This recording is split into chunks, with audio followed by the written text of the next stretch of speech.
This is Brent of the Brookbush Institute, and in this video we're going to go over manipulations or high velocity thrust techniques. I assume that if you're watching this video, you're watching it for educational purposes and that you are a licensed professional with high velocity thrust or manipulation techniques in your scope of practice. If you're not sure, check with your state board. Most physical therapists, chiropractors, and osteopaths, you're in the clear. I believe that ATCs, you can't do manipulations in the United States, although other countries. Again, check your scope. Of course, massage therapists and personal trainers, these are generally not within your scope. Of course, you could continue to watch these videos just for educational purposes, learn a little anatomy, learn a little biomechanics. If you're going to do these techniques, please make sure that you have a good rationale for putting your hands on a patient. This should be based on assessment, and if you're going to assess, I'm hoping that you'll assess, use these interventions, and reassess to ensure that you're getting the result that you're looking for and have good reason to continue using this technique. In this video, we're going to go over the cervicothoracic junction manipulation or upper thoracic manipulation, that area between C6 and we'll say T4. I'm going to have my friend Yvette come out. She's going to help me demonstrate. Now keep in mind, if you're doing manipulation techniques, you're doing them to increase mobility, not just based on subjective symptoms, but also based on objective signs. So in this case, I would probably use something like cervical lateral flexion. Cervical lateral flexion goniometry is reliable, although some of our other cervical goniometry assessments are not so reliable. And then I might try to find a thoracic rotation test that works well for reassessment. The last thing I would rely on is palpation. Now, I generally do two types of palpation with this particular area. I'll do my PAs like I do when I'm doing mobilizations, and then I'll do this rotation palpation that I learned from the Maitland workshops. So the PAs here, you're going to go thumb over thumb, or you can go your piezoform hamate grip, whichever you find more comfortable. Generally, I find that I'm in this position when I'm working with neck and upper back patients like this. So to go thumb over thumb is a little bit more convenient. And I'm just going to press all the way down to arthrokinematic end range and kind of feel how these segments feel compared to one another and compared to that internal model that I've built up over time with experience pressing on a lot of necks and upper thoracic spines. And I'm going to try to give myself a little bit of an indication of how stiff this area feels. Of course, we could add another layer of this and go, hey Yvette, how does that feel? That's fine. Okay, so that feels fine. That feels fine. We might get a little additional information, like what if one of these segments is not only stiff, it's actually part of the dysfunction that's causing her symptoms or complaints. And I can kind of go on through and do these PAs. Now, what I'm feeling with Yvette is she definitely feels pretty good in her cervical spine as far as motion goes.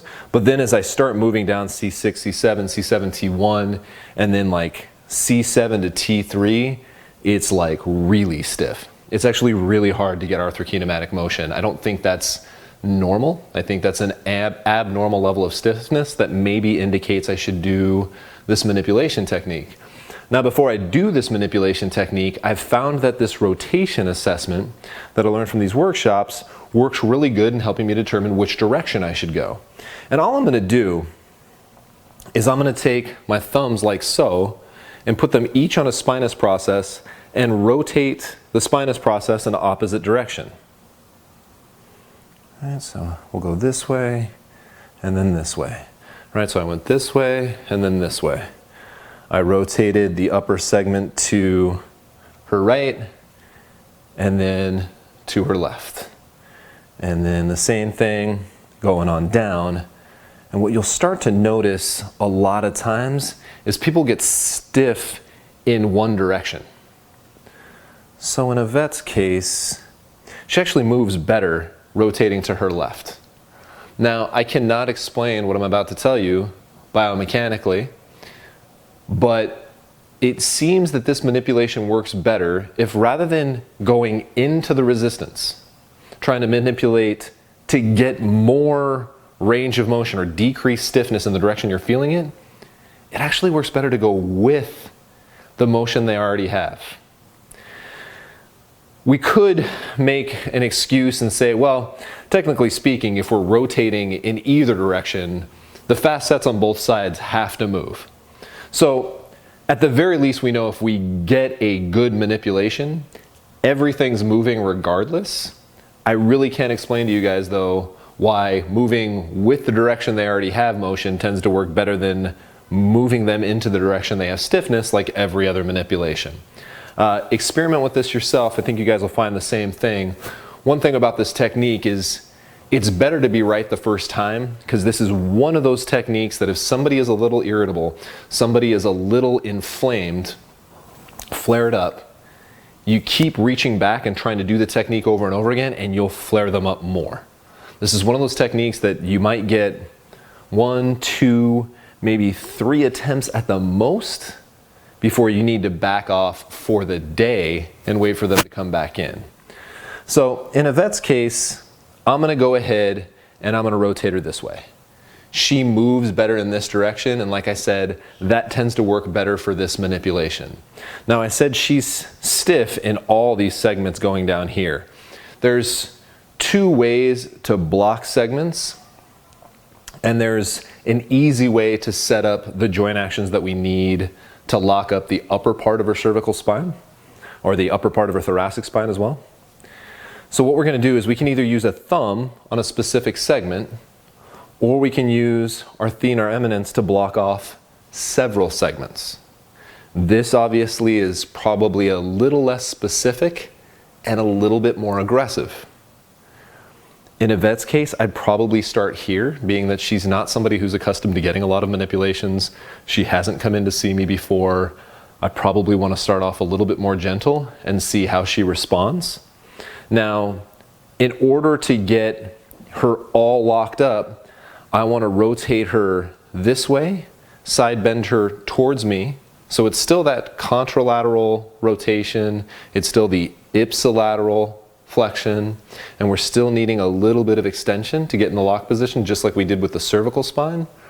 The nice thing about this particular technique is if you just lift their head out of the head cradle and then kind of rock their head on their chin, just by turning their head, they do it automatically. All right, so you can see if I just kind of push her out of the head cradle, I'm there. Now I can tell in this case, Yvette's guarding on me a little bit. One other thing I should probably bring up that this table does naturally, but some of you guys don't have tables with these arm thingies, is their arms need to be up. And the reason why is you want to take slack out of these muscles. If I was to try to rotate her this way with this arm down, you can see I'm adding a lot of tension into her upper trap. And that's not going to be helpful for getting a manipulation. So you can bring both arms up. If we didn't have these arms cut out, she could actually put her hands underneath her forehead like this, and we could just turn her forehead on her hands. It would still work the same way. All right, so you can put your arms down. All right, we're gonna try not to guard. In the case of Yvette, if she is guarding and I feel like I keep getting pushed out of her spinous process and I can't hold it down with just my thumb, I might go back to my thenar eminence like this. All right, so now I can really make sure I stabilize. I just have to try to be a little bit more careful to line up the end of my thenar eminence with whatever segment I'm trying to lock out from the bottom down. All right, so in this case, I want her about there. I can then bring her this way. All right, you okay? No pain? Just relax, nice deep breath. Try to just pretend like you're laying on your pillow on your belly. All right, so I do find that cue helps, guys, is like try to get them into like thinking about like relaxing on a pillow, okay? Now all we're gonna do for the manipulation is add a little pressure this way, right? So I'm moving this hand this way to block out, whether it's my thumb or my thenar eminence, and then I'm gonna go this way with this hand, because if I do that, I automatically push her into lateral flexion and rotation. So it ends up being a very easy technique for us. As long as you spend plenty of time getting your setup right, you make sure you get a really good lockout, all right? Get a nice deep breath, you okay? Deep breath, breathe out, and that's it. And we actually got a pretty good cavitation on that one. I know Yvette felt it. You guys, you're seeing these manipulations done on somebody who does not get manipulations done. All right, so I think that is important. That's a lot more realistic than some of the videos I see out there with people doing manipulations on people who get manipulations all the time. You do have to be careful. You do have to set somebody up well. You do have to help them with their expectations and be like, hey, this is not a big deal. It's going to be over really quick.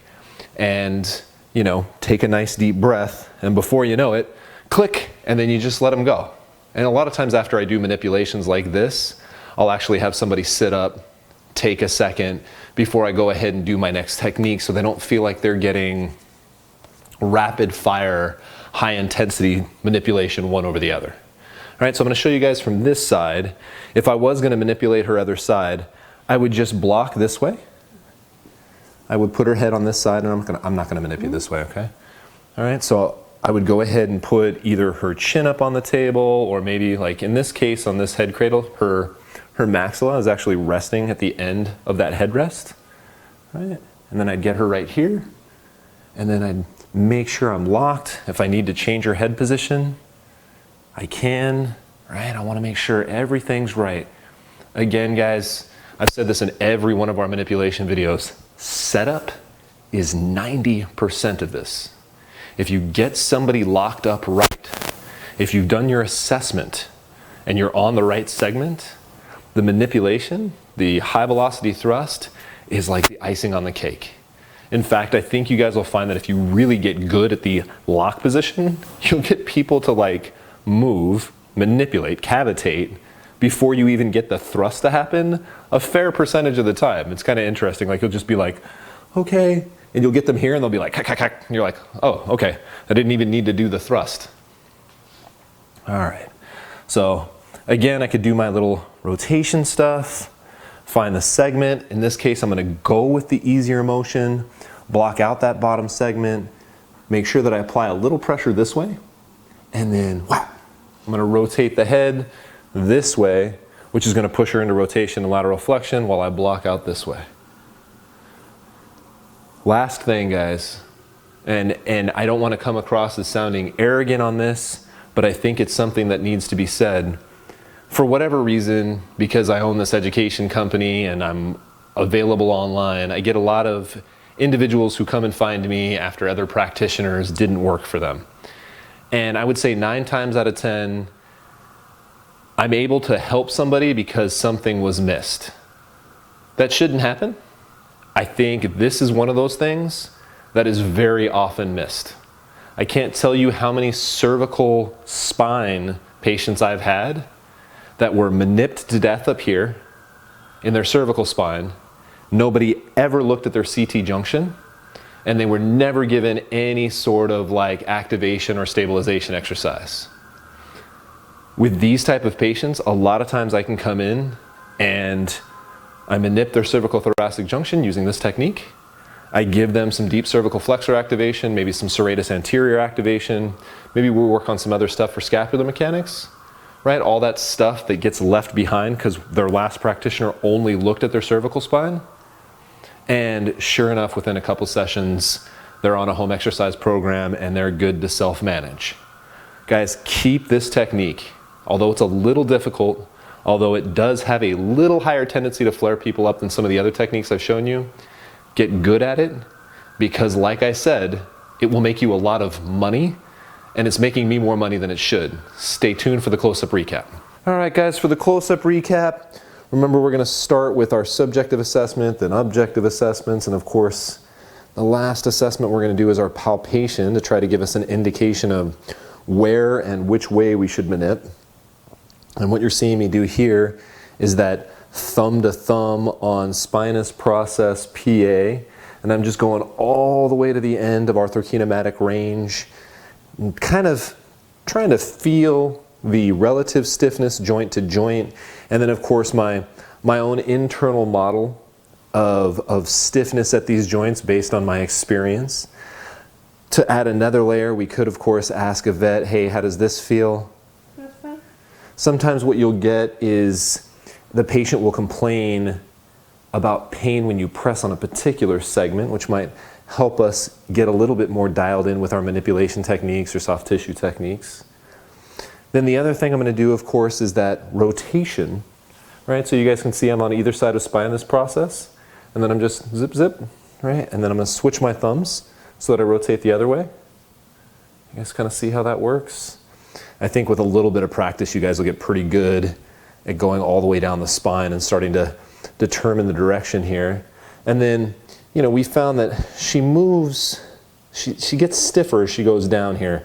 So we might want to block like so, or we can block with a thumb like so on that spinous process just below the segment that we think is stuck. And then we're moving with the direction that she moved better. I know that's very odd and doesn't make a lot of sense, but it does tend to work better based on assessment and outcomes. And then of course we're going to turn her head off the face hole here or the face cutout on this table, which is immediately going to put us into extension, rotation, and lateral flexion. And I'll spend a couple extra seconds trying to get a good lockout position, maybe a little bit more extension, maybe try a little bit more flexion, maybe try position a different part of her face. See if that helps. Try my thumb, try my thenar eminence, see which one gets the better lock. You do want to be quick in the sense that nobody likes to be in lockout position for long, but don't be in a hurry. Everything is set up. 90% of this is finding that lockout position, and then once you find it, all you have to do is one quick thrust and be done with it, right? So it's all set up. The thrust is just the icing on the top of the cake. If you guys have any questions on this whatsoever, please feel free to leave them in the comments box below. A couple of points to recap. Knowing your anatomy and knowing your biomechanics will certainly help you choose the right technique for the right patient. If you're unsure whether manipulations are appropriate due to their higher intensity, it's okay to do mobilizations. Most research points to manipulations being slightly more effective, but mobilizations being very effective. And of course, we have those videos for you if you want to start with those less intense techniques. Make sure that if you are doing any technique that is based on assessment, and of course that you're reassessing, ensuring that the technique is effective for the patient that you're working on. And when it comes to all manual techniques, guys, manipulations, maybe more than any other, look for opportunities to get live education. Although I know videos are convenient and I'm happy to have these up for you guys to watch, it would be so much more helpful to use those videos as a recap of one-on-one attention with somebody who's experienced with manipulation techniques. At the very least, grab a colleague, grab a friend, and start practicing these before you bring them into clinic and start using them on patients and clients. I hope you enjoyed this video. If you have any questions, please leave them in the comments box below.